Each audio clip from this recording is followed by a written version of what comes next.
ورحمۃ اللہ وبرکاتہ۔ شرح الفقہ الاکبر۔ بسم اللہ الرحمن الرحیم۔ وصفاتہ فی الازل غیر محدثۃ ولا مخلوقۃ، اور اللہ تعالیٰ کی صفات ازلیہ ہیں، نہ تو وہ حادث ہیں اور نہ مخلوق۔ فرماتے ہیں ہوا تاکید و تائید، یہ ولا مخلوقۃ کہنا یہ تاکید کے طور پر ہے، اور یہ تائید ہے غیر محدثۃ کی، یعنی مطلب یہ ہے کہ نہ تو اللہ رب العزت کے ایجاد سے وہ حادث ہے اور نہ دوسرے کے خلق کی وجہ سے مخلوق ہے۔ فرماتے ہیں ای غیر محدثۃ باحداثہ، کہ نہ تو اللہ رب العزت کے موجود کرنے سے وہ پیدا ہیں، ولا مخلوقۃ بخلق غیرہ، اور نہ کسی دوسرے کے پیدا کرنے سے وہ یعنی مخلوق ہیں۔ فرماتے ہیں فمن قال انہا مخلوقۃ او محدثۃ او وقف او شک فیہا فہو کافر باللہ تعالی۔ فرماتے ہیں جو انسان یہ کہے کہ اللہ تعالیٰ کی صفات مخلوق ہیں یا حادث ہیں یا توقف کرے، توقف کیسے؟ مطلب قدیم یا حادث ہونے کا کوئی حکم نہ لگائے، بلکہ جو ہے وہ صفات کی معرفت کو مؤخر کر دے، تو یعنی توقف کرے تو یا شک کرے تو وہ کافر ہے۔ فرماتے ہیں یعنی توقف کرے بے اللہ یحکمہ، بائیں طور کے وہ قطعی طور پر یہ حکم نہ لگائے کہ وہ قدیمہ ہے یا حادثہ ہیں، ویؤخر طلب معرفتہا، اور صفات کی معرفت کا طلب کرنے کو مؤخر کر دے، ولا یقول، اور یہ نہ کہے کہ آمنت باللہ وصفاتہ علی وفق مرادہ، کہ میں اللہ رب العزت اور اس کی تمام صفات پر ایمان لے آیا کہ جیسے اللہ رب العزت کی مراد ہے تو اس کی مراد کے موافق میں ایمان لے آئے، یہ نہ کہے۔ او شک فیہا، یا شک کرے، ای تردد فی ہذہ المسألۃ ونحوہا، یعنی اس مسئلے میں یا اس جیسے مسئلے میں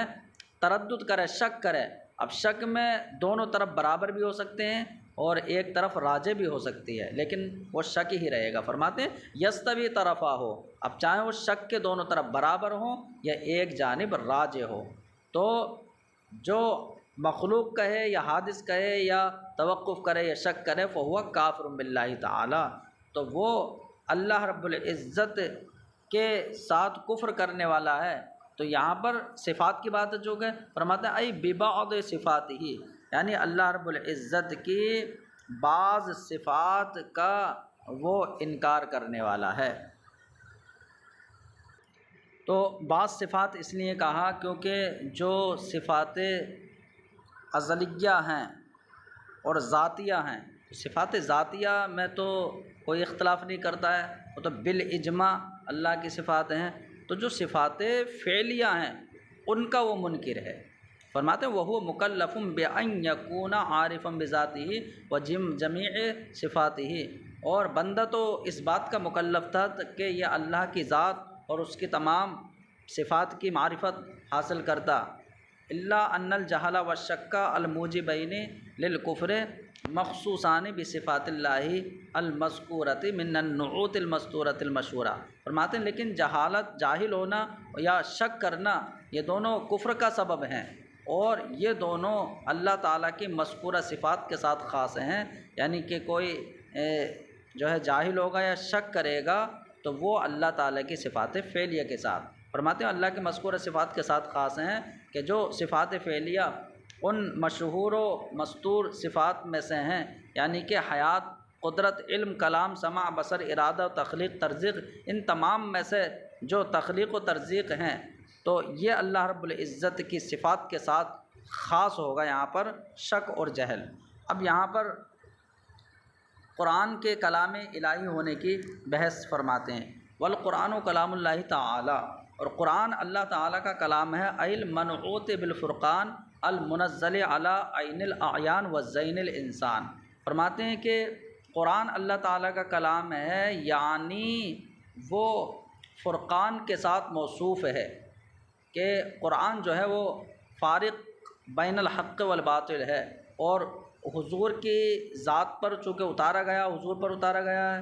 اس لیے اعیان سے مراد ہے جو تمام موجودات چیزیں ہیں۔ فرماتے ہیں کہ قرآن وہ فرقان سے موصوف ہے اور فخر موجودات اور زینت انسانیت پر اس کو اتارا گیا ہے، الا ان المراد به ہاہنا کلامہ النفسی، لیکن یہاں پر قرآن سے مراد وہ اللہ تعالیٰ کا کلام نفسی اور اس کی صفت قدسی ہے۔ فرماتے ہیں وَهَذَا الْإِطْلَاقُ لِأَنَّ مَعْنَاهُ يُفْهَمُ بِوَاسِطَةِ مَبْنَاهُ، اور قرآن کو کلام الہی جو کہا جا رہا ہے، اس کی جو کلام نفسی صفت، تو یہ اطلاق اس لیے ہے کیونکہ اس کا جو معنی ہے تو وہ الفاظ کے واسطے سے سمجھا جاتا ہے۔ فالمعنی، تو مطلب یہ ہوگا کہ اللہ تعالیٰ کا کلام نعتہ المنظم، تو اللہ تعالیٰ کا کلام کے جو اس کی عظیم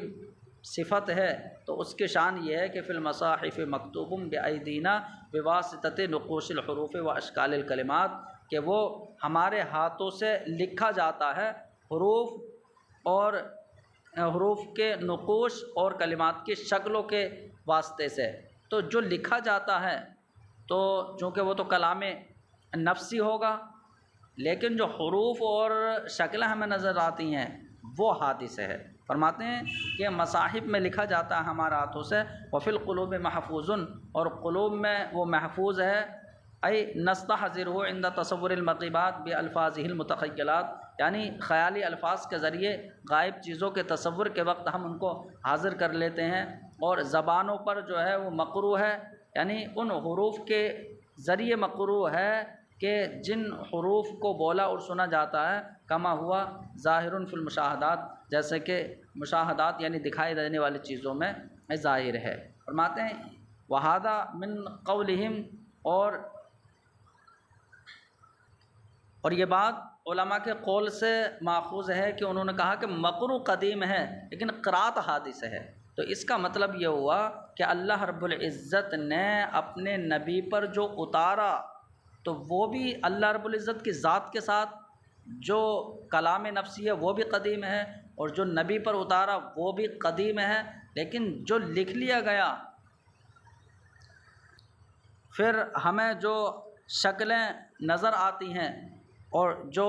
یعنی کتابت نظر آتی ہے یہ صرف احادیث ہے۔ تو اب تین صورتیں ہوئیں، ایک اللہ رب العزت کی ذات کے ساتھ وہ بھی قدیم ہے، اور نبی پر جو اتارا گیا اور مصاحف میں لکھا گیا، دلوں میں محفوظ ہے، زبانوں پر جو پڑھا جاتا ہے تو وہ جو ہے وہ بھی قدیم ہے۔ البتہ جو کتابت کے ساتھ جو نظر آتا ہے وہ حادث ہے۔ فرماتے ہیں فَإِن قیل، تو اگر اعتراض کیا جائے کہ لو کان کلام اللہ تعالی حقیقتاً فی المعنی القدیم مجازاً فی النظم المؤلف، کہ اگر کلام یعنی معنی قدیم میں اللہ تعالیٰ کا کلام اگر حقیقت ہو اور جو نظم مؤلف ہے اس میں مجاز ہو، لصح نفیہ عنہ، تو ضرور، تو چونکہ نظم مؤلف جو ہے مجازاً کلام الہی ہے، تو جو چیز مجازاً ہوتی ہے اس کی نفی بھی ٹھیک ہوتی ہے۔ فرماتے ہیں تو ضرور اب اس کی نفی جو ہے کلام الہی ہونے سے صحیح ہو جائے، بہی طور کے کہا جائے کہ لیس النظم الاول المعجز المفصل الی الصور والآیات، کہ جو نظم اول کے جو عاجز کرنے والی ہے اور جو صورتوں اور آیتوں میں بٹی ہوئی ہے وہ اللہ کا کلام نہیں ہے، حالانکہ اجماع اس کے برخلاف ہے۔ تو فرماتے ہیں قلت، میں جواب دوں گا، التحقیق ان کلام اللہ تعالی اسم مشترک بین الکلام النفس القدیم و معنی الاضافۃ کونہ صفۃ اللہ تعالی و بین اللفظ الحادث المؤلف من الصور والآیات۔ فرماتے ہیں تحقیق یہ کہ اللہ تعالیٰ کا کلام،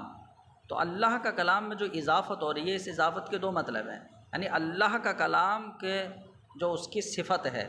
نہیں تو اللہ کا صفت کلام، اور یہ ہے کہ اللہ کا کلام ہے یعنی کہ اللہ کی مخلوق ہے، کسی دوسروں کی مخلوق نہیں ہے، تو اضافت کے دو مطلب ہوئے۔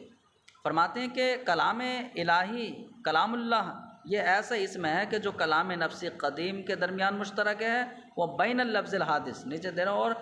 کلام لفظی حادث کے درمیان مشترک ہے۔ اب کلام نفسی قدیم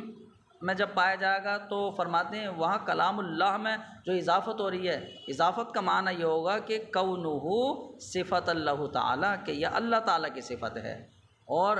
لفظی کلام لفظی حادث کہ جو صورتوں اور آیتوں سے مرکب ہے اس کے درمیان بھی یہ مشترک کلام الہی۔ تو یہاں پر کلام اللہ میں جو اضافت ہے، اس اضافت کا معنی یہ ہوگا کہ انہ مخلوق اللہ تعالیٰ، کہ یہ اللہ تعالیٰ کی مخلوق ہے، لیس من تالیفات المخلوقین، اور یہ مخلوق کا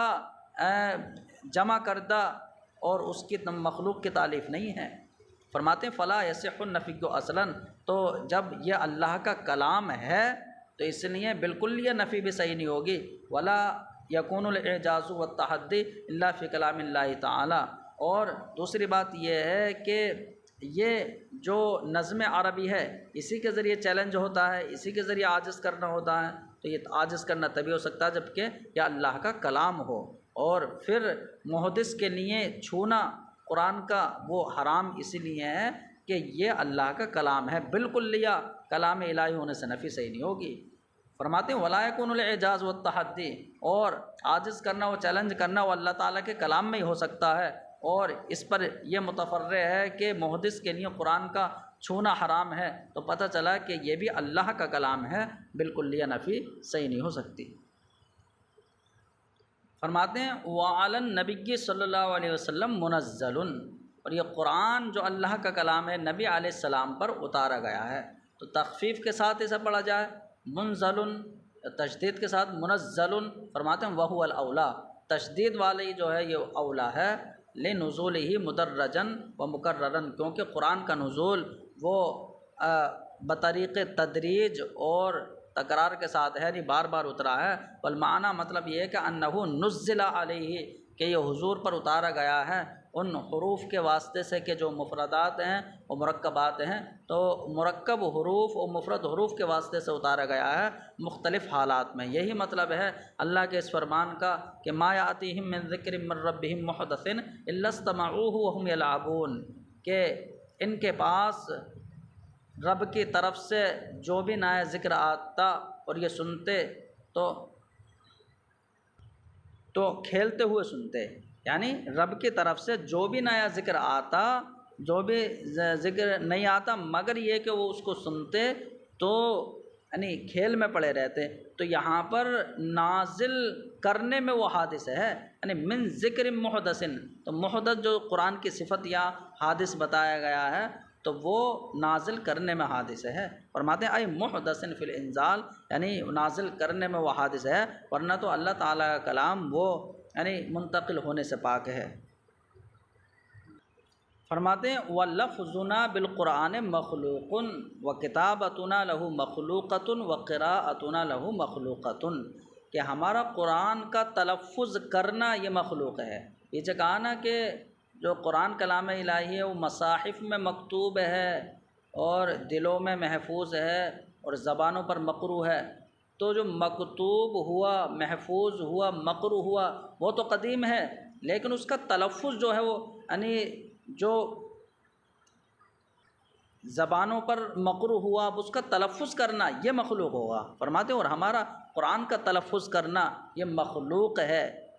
وَكِتَابَتُنَا لَهُ مَخْلُوقَةٌ، اور مصاحف میں مکتوب ہے تو مکتوب تو قدیم ہے لیکن ہمارا اس کو لکھنا جو ہے وہ جو ہے مخلوق ہے،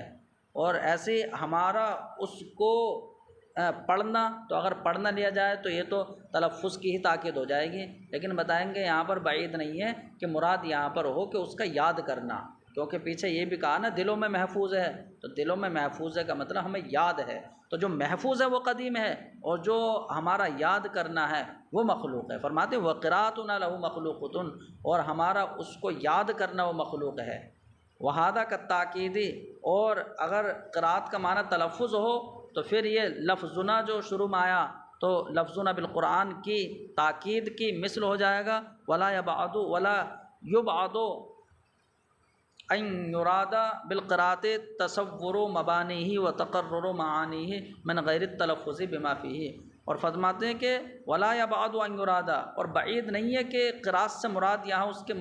اس کے الفاظ کا تصور کرنا اور معانی کا جو ہے دل میں جمانا مراد ہو بغیر اس کا تلفظ کیے، تو وَلَعَلَّهُ لِهَذَا الْمَعْنَى، اور شاید اسی معنی کی وجہ سے الگ سے وَحِفْظُنَا لَهُ مَخْلُوقٌ نہیں کہا، کیونکہ پیچھے یہ بھی ہے نا کہ وَفِي الْقُلُوبِ مَحْفُوظٌ، تو اس کے لیے یہاں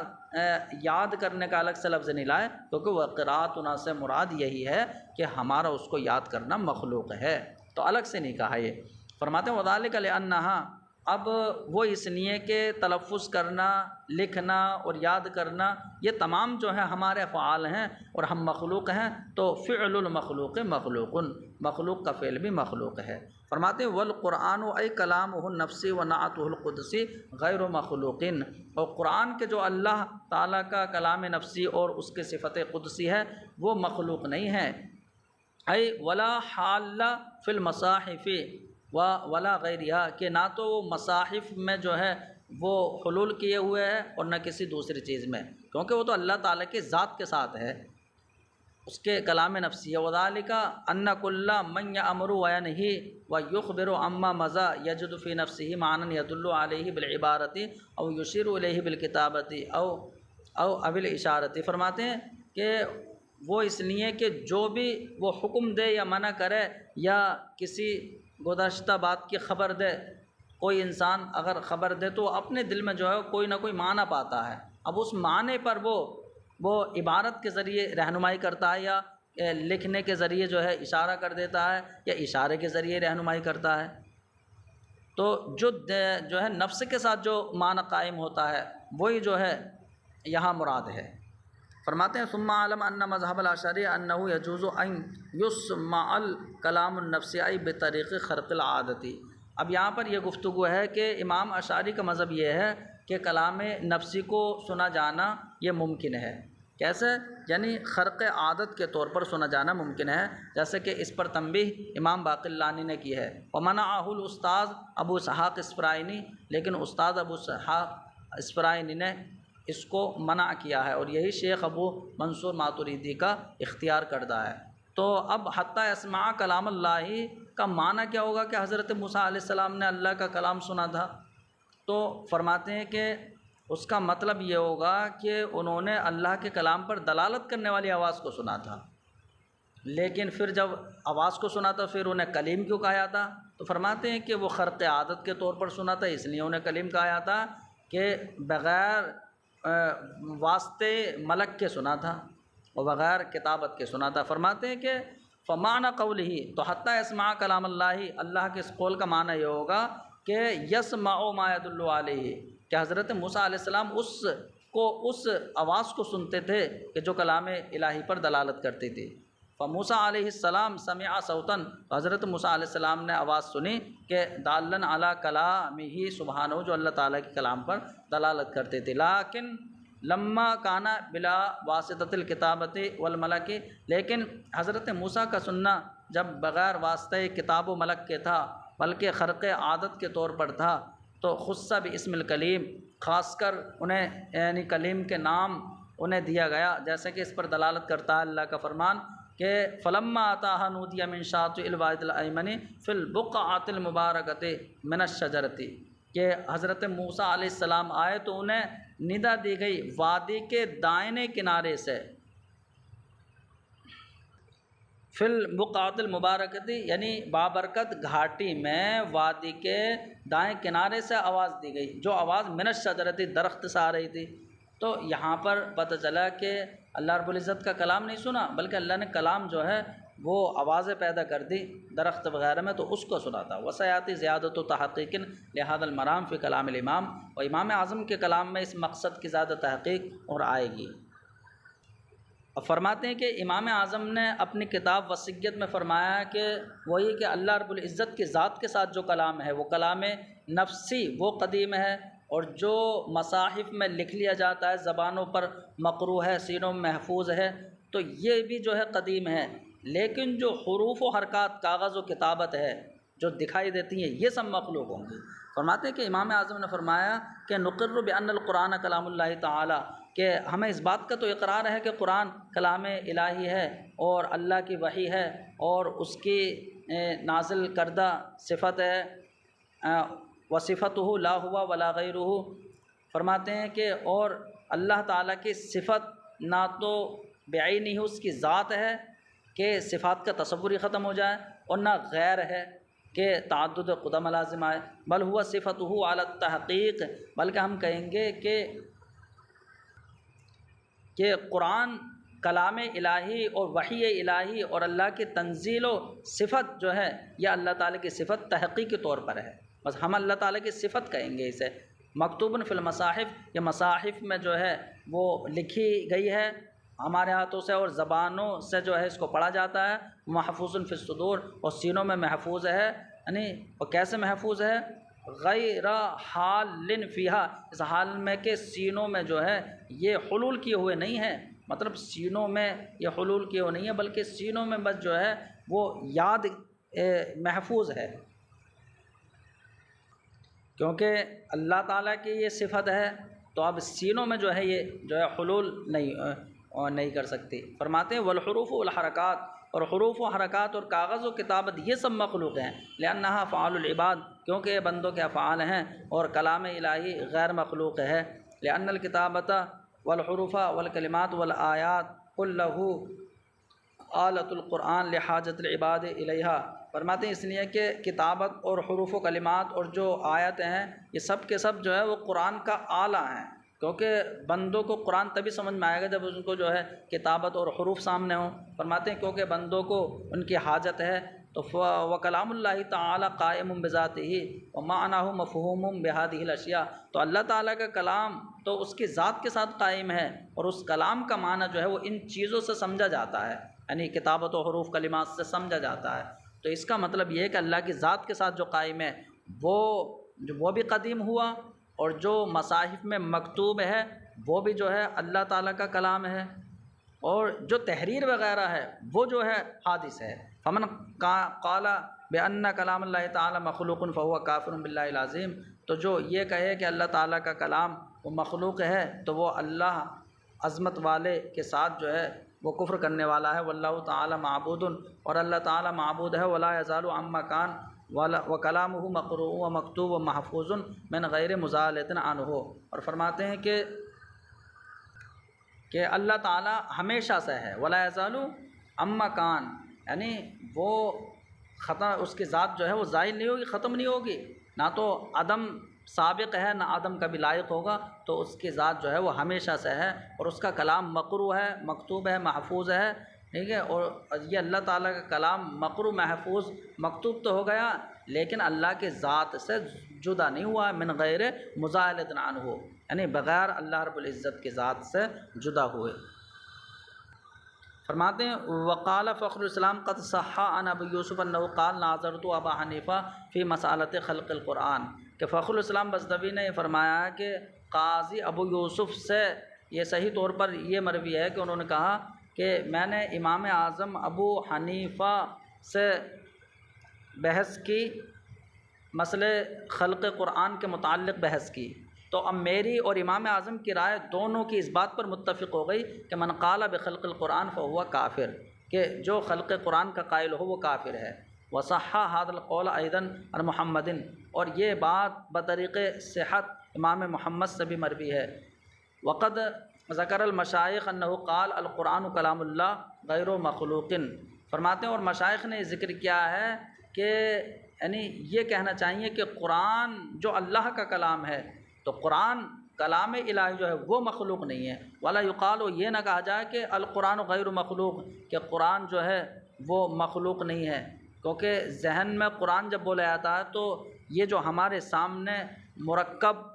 کتابت و حروف سے ہے یہ سمجھ میں آتا ہے، تو کوئی اسے قدیم نہ سمجھ لے، اس لیے قرآن کلام اللہ کی قید لگانا ضروری ہے۔ فرماتے ہیں قرآن غیر مخلوق، یعنی یہ نہیں کہا جائے گا تاکہ ذہن کی طرف یہ سبقت نہ کر جائے کہ ان المؤلف کے جو حروف و اصوات سے مرکب ہے وہ قدیم ہے، جیسے کہ بعض جاہل حنابلہ نے اس کو بھی یعنی کتابت و حروف کو بھی وہ قدیم مانا ہے۔ فرماتے ہیں وہ اما فی شرح العقائد، اور جو شرح عقائد میں یہ ہے کہ حضور نے فرمایا القرآن کلام اللہ غیر مخلوق، کہ قرآن اللہ کا کلام ہے وہ مخلوق نہیں ہے۔ ومن قال انہ مخلوق، اور جو مخلوق ہونے کا قائل ہو تو وہ اللہ کے ساتھ کفر کرنے والا۔ فرماتے ہیں کہ یہ شرح عقائد میں جو حضور کی یہ حدیث ہے فہو لا اصل لہ، اس کی کوئی اصل نہیں ہے۔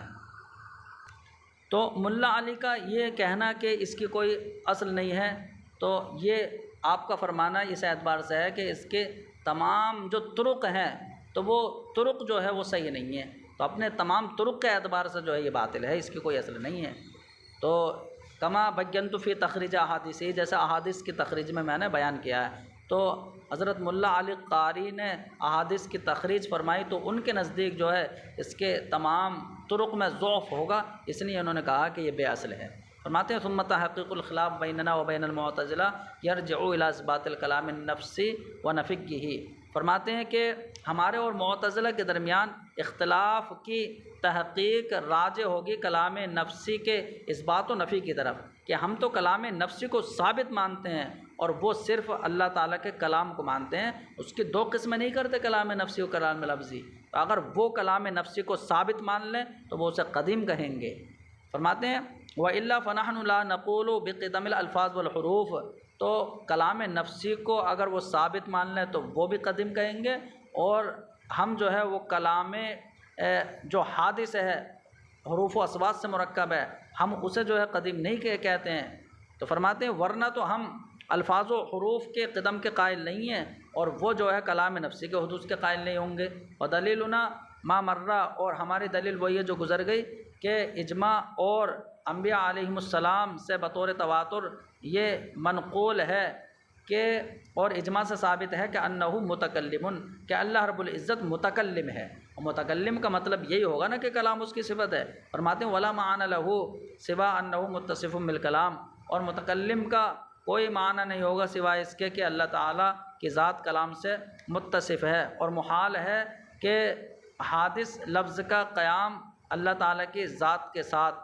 تو حادث لفظ کا اللہ کی ذات کے ساتھ قائم ہونا محال ہے، تو کلام لفظی تو اس کی ذات کے ساتھ نہیں ہو سکتا۔ فتعین النفس القدیم، تو اللہ تعالیٰ کی ذات کے ساتھ وہی کلام نفسی جو قدیم ہے وہی متعین ہو گیا۔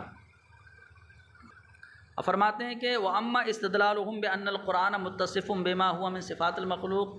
اب رہا معتزلہ کا یہ استدلال کرنا کہ قرآن وہ ایسی چیزوں سے متصف ہے کہ جو مخلوق کی صفات ہیں اور حادث ہونے کی علامتیں ہیں، کہ جیسے کہ مرکب ہونا، نظم عربی، نازل ہونا، نازل کرنا، اس کا عربی ہونا، مسموعاً اور سنا جانا، فصیح ہونا اور عاجز کرنا وغیرہ وغیرہ۔ فرماتے ہیں کہ یہ حادث کی علامتیں یا مخلوق کی صفات اگر ہیں تو ہم اس اعتبار سے تو قرآن کو کلام لفظی کہتے ہیں، حادث کہتے ہیں، اور جو اللہ تعالیٰ کی ذات کے ساتھ ہے تو، اور جو زبانوں پر پڑھا جاتا ہے اور جو سینوں محفوظ ہے اور جو مصاحف میں لکھا ہوا ہے اس کو جو ہے ہم قدیم کہتے ہیں۔ فرماتے ہیں کہ یہ استدلال کرنا ہمارے خلاف حجت نہیں بنے گا، بلکہ حنابلہ جو کلام لفظی کتابت و حروف کو بھی حادث قدیم کہتے ہیں ان کے خلاف حجت ہوگا۔ فرماتے ہیں فَإِنَّمَا يَقُومُ حُجَّةً عَلَى الْحَنَابِلَةِ، تو یہ استدلال حنابلہ کے خلاف تو حجت بنے گا، ہمارے خلاف نہیں، اس لیے کہ لِأَنَّا قَائِلُونَ بِحُدُوثِ النَّظْمِ أَيْضًا، اس لیے کہ ہم تو نظم عربی کے بھی حدوث کے قائل ہیں۔ وَإِنَّمَا الْكَلَامُ فِي مَعْنَى الْقَدِيمِ، اور گفتگو تو معنی قدیم کے بارے میں ہے کہ ہم جو ہے معنی قدیم کو جو ہے حادث نہیں کہتے، اور آپ بھی حادث نہیں کہو گے۔ والمعتزلہ لما لم يمكنهم انکار کونہ متکلما، اب یہ ہے کہ معتزلہ اللہ رب العزت کے متکلم ہونے کا انکار نہیں کر سکتے، اس لیے انہوں نے صفت کلام کو جو ہے وہ غیر میں مانا، تو اس کا مطلب اللہ رب العزت متکلم ہے، اس کا مطلب انہوں نے مانا کہ وہ حروف و اصوات کو موجود کرنے والا ہے لوح محفوظ میں یا حضور کی زبان پر، یہ انہوں نے مراد لیا۔ فرماتے ہیں والمعتزلۃ لما لم يمكنهم، اور معتزلہ کو جب اللہ کے متکلم ہونے کا انکار جو ہے ممکن نہ ہوا تو اب ان کا مذہب یہ ہو گیا کہ انہ متکلم، کہ اللہ رب العزت متکلم ہے۔ اس کا معنی یہ ہے کہ موجد الاصوات والحروف، کہ اپنے یعنی محل میں جو ہے آواز و حروف کو پیدا کرنے والا ہے اور کتابت کی شکلوں کو پیدا کرنے والا ہے لوح محفوظ میں، مطلب حروف و اصوات کو پیدا کرنے والا ہے ان کے محل میں، مطلب حضور کی زبان پر یا لسان جبریل پر، اور کتابت کی شکلوں کو پیدا کرنے والا ہے لوح محفوظ میں۔ وَإِن لَّمْ يُقْرَأْ عَلَىٰ اخْتِلَافٍ بَيْنَهُمْ، اگرچہ وہ نہ پڑھا جائے، کیونکہ جو لوح محفوظ میں جو کتابت کی شکلیں ہیں تو معتزلہ میں کچھ کہتے ہیں اس کو پڑھا جانا اس کا ممکن ہے، وہ بعض کہتے ہیں اس کا پڑھا جانا ممکن نہیں ہے۔ فرماتے ہیں اگرچہ اس کی قرأت نہ ہو، اس کو نہ پڑھا جائے، خود ان کے درمیان اختلاف پر ہے۔ فرماتے ہیں وَأَنْتَ خَبِيرٌ بِأَنَّ الْمُتَحَرِّكَ، اور آپ اس بات سے باخبر ہیں کہ متحرک وہی انسان ہوگا کہ جس کے ساتھ حرکت قائم ہو، لا من اوجدها، وہ انسان متحرک نہیں ہوتا کہ جو حرکت کو موجود کرے، اور انہوں نے جو کلام کو موجود کرے اس کو متکلم مانا ہے، تو یہ جو ہے صرف یہ بات جو ہے قیاس و عقل کے بھی خلاف ہے۔ وَأَمَّا إِذَا كَانَ فِي الْآيَةِ قِرَاءَتَانِ، اب یہ مسئلہ ہے کہ جب آیت میں دو قرأتیں ہوں اور ہر قرأت کا الگ معنی ہو تو اس کا مطلب جو ہے وہ دو قرأتیں دو آیتوں کی منزل میں ہوگی، اور اگر ایک معنی ہے تو مطلب یہ ہے کہ اللہ نے تو تکلم ایک سے فرمایا ہے لیکن اجازت دے دی ہے کہ دوسری قرأت سے بھی پڑھا جا سکتا ہے۔ فرماتے ہیں تو کہ جب آیت میں دو قرأتیں ہوں فَإِنْ كَانَ لِكُلِّ قِرَاءَةٍ مَعْنًى غَيْرَ الْأُخْرَى، تو اگر ہر قرأت کا معنی وہ دوسرے سے الگ ہو تو مطلب یہ ہے کہ فاللہ تعالیٰ تکلم بہما جمیعاً، کہ اللہ رب العزت نے دونوں سے ایک ساتھ تکلم فرمایا ہو، دونوں قرأتیں دو آیتوں کے منزل میں ہوں گی، اور اگر دونوں قرأتوں کا معنی ایک ہے تو اللہ رب العزت نے تکلم تو ایک سے فرمایا، وَرَخَّصَ بِأَنْ يُقْرَأَ بِهِمَا جَمِيعًا، اللہ رب العزت نے یہ رخصت فرمائی ہے کہ اسے بھی پڑھا جا سکتا ہے جو اللہ نے تکلم فرمایا ہے، اور جو دوسرے اللہ رب العزت نے فرمایا یعنی قرأت ہے اس سے بھی جو ہے پڑھا جا سکتا ہے۔ تو اللہ نے تکلم تو ایک سے فرمایا لیکن رخصت یہ دی ہے کہ دونوں کے ساتھ پڑھا جا سکتا ہے، جیسے فقیہ ابو اللیث نے اس کا ذکر کیا۔